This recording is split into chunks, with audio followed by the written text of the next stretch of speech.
कक्षा 11 अध्याय 2 विमीय विश्लेषण। इससे पहले हमने अध्याय 1 पढ़ा था, जिसमें हमने मूल राशि, लंबाई, समय और द्रव्यमान के छोटे बड़े मात्रक पढ़े थे। आज हम अध्याय 2 में विमीय विश्लेषण पढ़ेंगे। उसमें कुछ टॉपिक हैं जो हम आज कवर करने वाले हैं।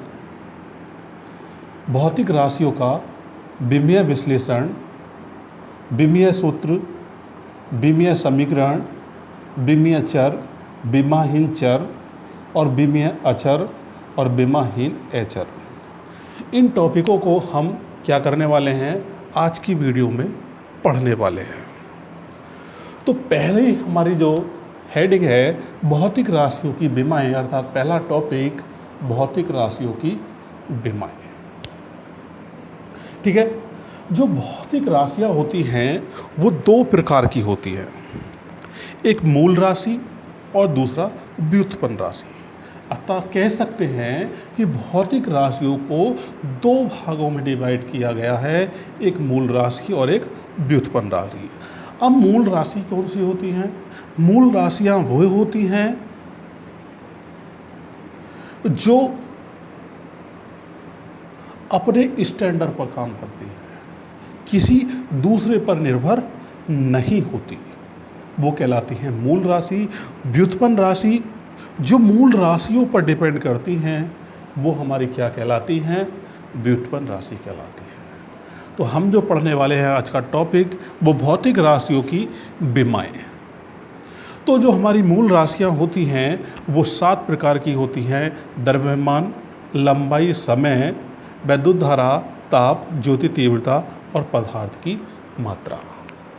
सबसे पहले आप ध्यान, जब आपको विमीय सूत्र लिखना होता है तो उस विमीय सूत्र में हम मूल बड़ा ये ब्रैकेट है जिसे वर्ग ब्रैकेट है, इससे हम क्या करते हैं, इस चीज़ को रिप्रेजेंट करते हैं। ठीक है। तो ये द्रव्यमान का कैपिटल M और बड़ा ब्रैकेट लगाते हैं, रिप्रेजेंट करते हैं लंबाई L, समय का T, वैद्युत धारा का A, ताप का K और ज्योति तीव्रता का CD और पदार्थ की मात्रा का मोल। तो ये जो हमारी राशि मिली हैं उनकी विमाएँ वो क्या है? मूल राशियों की विमाएँ। अब व्युत्पन्न राशियाँ होती हैं जो मूल राशियों के द्वारा प्राप्त की जाती हैं। तो हम क्या कहेंगे कि व्युत्पन्न राशियों की विमाएँ क्या होंगी? तो व्युत्पन्न जो मूल राशियों की विमाएँ होंगी, अर्थात वो मूल विमाओं की सहायता से प्राप्त करी होंगी। किससे? मूल राशियों की विमाओं की सहायता से जो विमाएँ प्राप्त होती हैं उन्हें मूल व्युत्पन्न राशि की विमाएँ कहा जाता है। ठीक है। अब जैसे हम देख लेते हैं, सबसे पहले हम लेते हैं क्षेत्रफल। किसकी लेते हैं? क्षेत्रफल। पहले हम सूत्र लिख रहे हैं। क्षेत्रफल होता है लंबाई गुना चौड़ाई। क्या होता है? लंबाई गुना चौड़ाई। अगर मैं इसकी विमा पूछूं क्षेत्रफल की, तो लंबाई L, लंबाई की विमा L, चौड़ाई को भी हम मीटर से ही नापते हैं, तो इसका मतलब है लंबाई, चौड़ाई, ऊंचाई, गहराई सब क्या होंगी? L ही होगी। क्यों होंगी? क्योंकि लंबाई हम किससे नापेंगे? पैमाने से नापेंगे, अर्थात हमारा स्केल ही यूज किया जाएगा, तो वो हो जाएगी हमारी L। दोनों की जब गुना होगी तो ये बनेगा L का स्क्वायर, अर्थात क्षेत्रफल की जो विमा बनी वो क्या बन गई? L square. ऐसे ही दूसरा देखते हैं आयतन। तो होता है लंबाई गुना चौड़ाई गुना ऊंचाई। तो इसकी जो विमा होगी वो क्या होगी जी? लंबाई की भी L, चौड़ाई की भी L और ऊंचाई की भी L। तो L L L तीनों की जब मल्टीप्लाई होगी तो L का क्यूब बनेगा, अर्थात ये आयतन की क्या हो गई? विमा हो गई। इसी तरीके से हम तीसरा देखेंगे वेग, वेग की क्या होती है? विस्थापन बटे समय। तो विस्थापन को हम इसकी विमा पूछते हैं तो क्या होगी वेग की विमा? अर्थात विस्थापन है, विस्थापन को हम L से रिप्रेजेंट करेंगे। दो पॉइंटों के बीच की डिस्टेंस होती है विस्थापन, तो वो हो गया हमारा टाइम t, समय को t से। अर्थात आप जो देख रहे हैं वो क्या देख रहे हैं कि जो सभी प्राप्त हो रही हैं वो मूल राशियों की सहायता से ही क्या हो रही है? व्युत्पन्न राशियों की विमाएँ प्राप्त हो रही हैं। इसी तरीके से हम और राशियाँ देखेंगे। ये जो मैं राशियाँ लिखवा रहा हूँ और उनकी विमा, ये बहुत ही यूज़फुल है। त्वरण, 30 चौथा है त्वरण। त्वरण होता है वेग परिवर्तन बटे समय। तो वेग परिवर्तन अर्थात जब वेग की विमा हमारे पास क्या है? L⁻⁻1 और समय की विमा क्या है? t। हम यहीं से निकाल लेंगे वेग की विमा L⁻⁻1। जब स्टेप बाय स्टेप याद करते जाएंगे आप तो बनेगा L⁻⁻2। अब हम निकाल लेते हैं बल की। तो बल की क्या होगा? द्रव्यमान गुना त्वरण। और विमा जो बनने वाली है इसकी, द्रव्यमान का m हो गया और त्वरण का अभी आपने निकाला था L⁻⁻2 अर्थात mL⁻2 अर्थात ये आपका बल का हो गया। अगर आपको कार्य की निकालनी है तो बल गुना विस्थापन हो गया। तो बल की विमा अभी आपने देखी है L⁻⁻2 है, ये निकल के आई है। और विस्थापन की क्या बताई थी कि L होती है, यहाँ भी बताई थी। तो हो जाएगा mL²T-2। ये इस तरह आप विमा निकाल सकते हैं। और निकाल सकते हैं शक्ति की। शक्ति होता है कार्य बटे समय। तो वो कितना बन जाएगा? कार्य की mL²T-2 और यहाँ जाएगा T, बनेगा क्या? mL²T-3। ये इसके क्या बनते चले जाएंगे? विमाएँ बनती चली जाएंगी। ये टॉपिक था हमारा फर्स्ट, भौतिक राशियों की विमाएँ। मूल राशियों की विमा भी पढ़ ली और व्युत्पन्न राशियों की विमा भी पढ़ ली। अब विमीय सूत्र क्या होता है? नंबर 2 टॉपिक है विमीय सूत्र। किसी भी भौतिक राशि का वह व्यंजक जो यह प्रदर्शित करे कि कोई मूल राशि कितने बार प्रयोग में आई है, तो वो क्या कहलाता है? विमीय सूत्र। दोबारा रिपीट करता हूं कि किसी भी भौतिक राशि का वह व्यंजक जो यह प्रदर्शित करे कि मूल राशि कितने बार प्रयोग में आई है, वो क्या कहलाता है? विमीय सूत्र कहलाता है। एग्जाम्पल के थ्रू देखते हैं। जैसे आपने पहले देखा कि वेग, और वेग की विमा, और विमा का सूत्र बना L⁻⁻1। तो ये क्या है? विमीय L⁻⁻1। ये क्या है? इसका विमीय सूत्र है। किसका? इसका क्या है? विमीय सूत्र। अब इसमें विमीय सूत्र है और हम कह रहे हैं कि डेफिनेशन में कि भौतिक राशि जो यह भौतिक राशि का विमीय सूत्र यह प्रदर्शित करता है कि कोई राशि, कोई मूल राशि कितनी बार यूज की गई है। तो यहाँ पर हम जो पावर देख रहे हैं एल, एक बार लंबाई और एक बार टाइम को यूज किया गया है। या मान लीजिए बल ले लेते हैं तो उसका होता है एम एल टी माइनस के टू। तो m को एक बार, मूल राशि m को एक बार, तो मूल राशि को कितनी बार यूज किया गया, एक बार किया गया है। लंबाई को, मूल राशि है लंबाई, एक बार यूज किया गया है। और टाइम को कितनी बार किया गया है, दो बार यूज किया गया है। यहाँ पॉजिटिव और नेगेटिव नहीं देखते, पावर कितनी है वो देखते हैं, दो है पॉजिटिव, क्योंकि बटे में लेके आएंगे टाइम। तो हमारा क्या होगा कि टी की पावर माइनस के दो है, टाइम को दो बार कलेक्ट यूज किया गया है। तो ये हमारा क्या कहलाता है, विमीय सूत्र है। विमीय समीकरण तीसरा टॉपिक है, विमीय समीकरण। अब देखो विमीय समीकरण क्या कहता है कि कोई भौतिक राशि की विमा, कोई भी भौतिक राशि की विमा, मान लीजिए कोई भौतिक राशि है बल की विमा एल टी की पावर एम एल टी की पावर माइनस के टू। तो ये कह रहा है कि किसी भौतिक राशि की विमा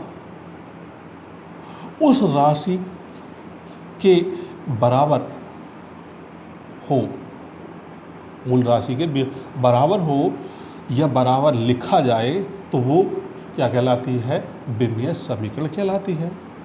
अब ये बल की विमा है तो हम क्या कर सकते हैं, यहाँ पर एफ बल भी लिख सकते हैं और ये हो जाएगा एम एल टी माइनस के टू। तो ये क्या है, हमारा विमीय सूत्र है।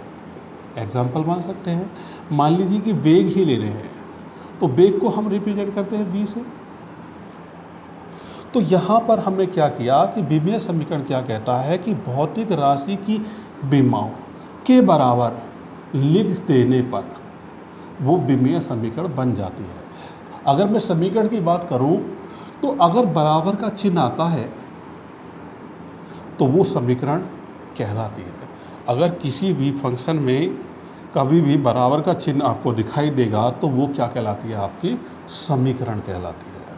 अर्थात v वेग की विमा के बराबर है तो एल टी की पावर माइनस के वन।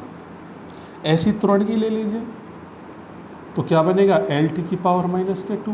तो ये चीज़ हमारे क्या हो जाएंगी, विमीय समीकरण हो जाएंगे। चौथा टॉपिक है विमीय चर। क्या है, विमीय चर।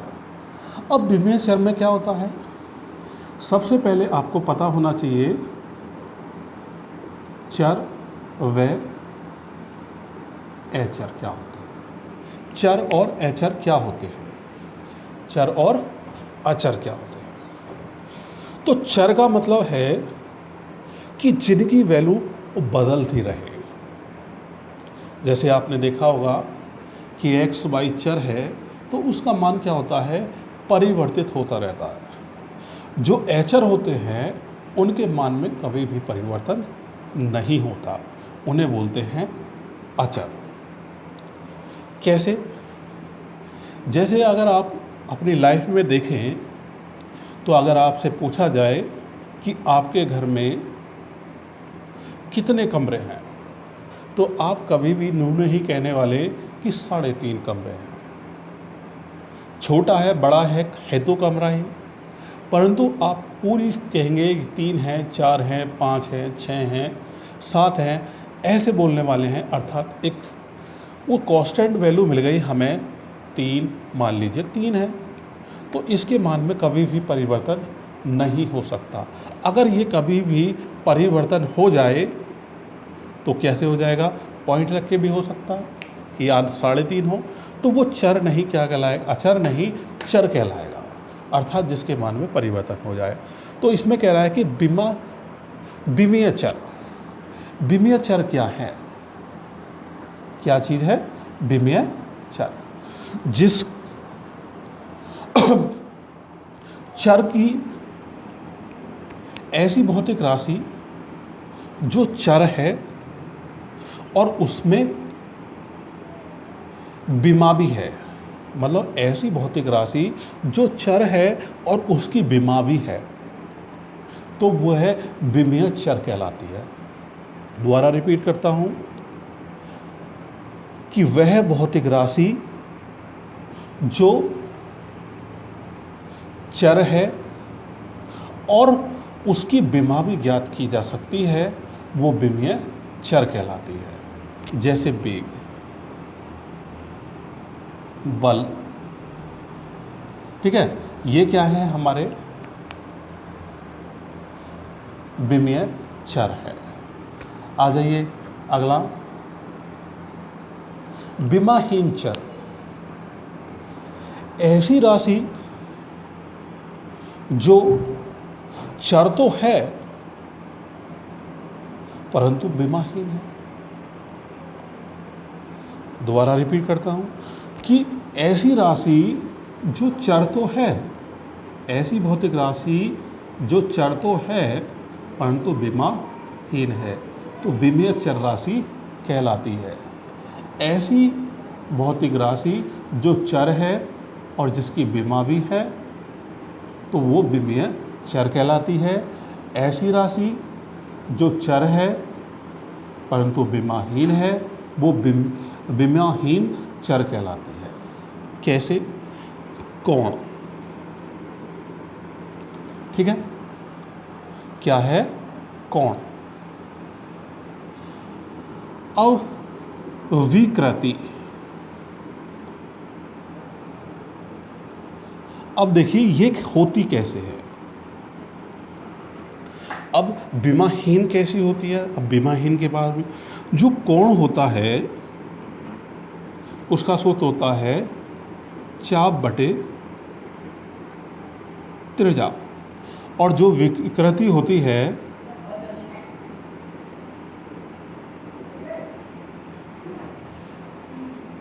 लंबाई में वृद्धि बटे प्रारंभिक लंबाई। अब चाप जो होती है, अगर मैं कोण बनाऊं तो यहाँ से यहाँ तक की माप होती है, उसको रिप्रेजेंट किया जाता है, उसकी अगर विमा निकालें तो L होगी क्योंकि डिस्टेंस होती है। त्रिज्या यहाँ से लेके यहाँ तक की दूरी है, मतलब सेंटर से वहाँ तक की दूरी, वो भी L होती है। अब ये क्या हो गया, आपकी कटती नहीं है आपस में, ये L से L ऊपर जाएगा, L ये क्या बन जाएगा, 0। अर्थात विमाहीन राशियों की जो विमा है नहीं है, तो इनको कहा गया कोण को विमाहीन राशि। विकृति, भाई लंबाई में वृद्धि, चाहे लंबाई में वृद्धि छोटी से छोटी हो तो विमा तो सेम रहने वाली है, ऐसे ही प्रारंभिक लंबाई की विमा भी सेम रहने वाली है। और ये कितना बन जाएगा, जब L ऊपर लेके जाएंगे तो L की पावर क्या हो जाएगी, 0। अर्थात इसलिए विकृति, इन ऐसी राशियों को क्या बोला जाता है, चर तो हैं परंतु कैसी हैं, विमाहीन। ठीक है,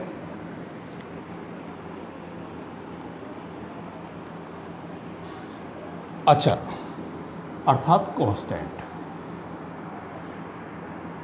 ऐसी भौतिक राशि जो अचर हो और उसकी विमा भी हो। कांस्टेंट है मतलब कोई राशि की वैल्यू जो है वो कांस्टेंट है परंतु उसकी विमा भी है, तो वो कहलाती है विमीय अचर। तो अर्थात कह सकते हैं कि अचर वे भौतिक राशियां जो अचर हैं और उनकी विमा भी होती है, विमीय अचर कहलाते हैं। जैसे निर्वात में प्रकाश की चाल C = 3 × 10⁸ मीटर पर सेकंड होती है, तो इसकी जो विमा है वो L⁻⁻⁻1 है, जबकि वैल्यू क्या है फिक्स कांस्टेंट है, इसके मान में परिवर्तन नहीं होता। तो ये अचर भी हो गई।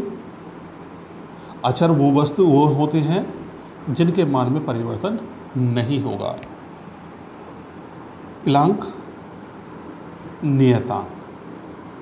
अब प्लांक नियतांक जिसे रिप्रेजेंट करते हैं हम h से, इसकी वैल्यू होती है 6.6 गुना 10⁻⁻⁴।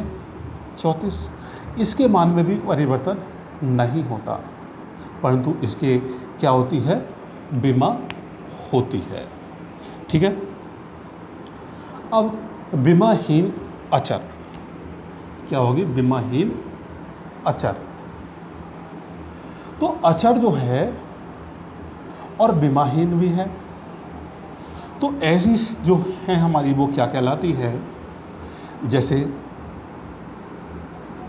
पूर्ण संख्या 1 2 3 5 7 पाई या ई, इनका मान क्या होता है, अचर है, इनके मान में फिक्स होते हैं, कभी भी परिवर्तन नहीं होता, इसलिए इनको अचर कह दिया। इनकी बीमा भी नहीं होती, तो इसलिए बीमाहीन अचर कह दिया।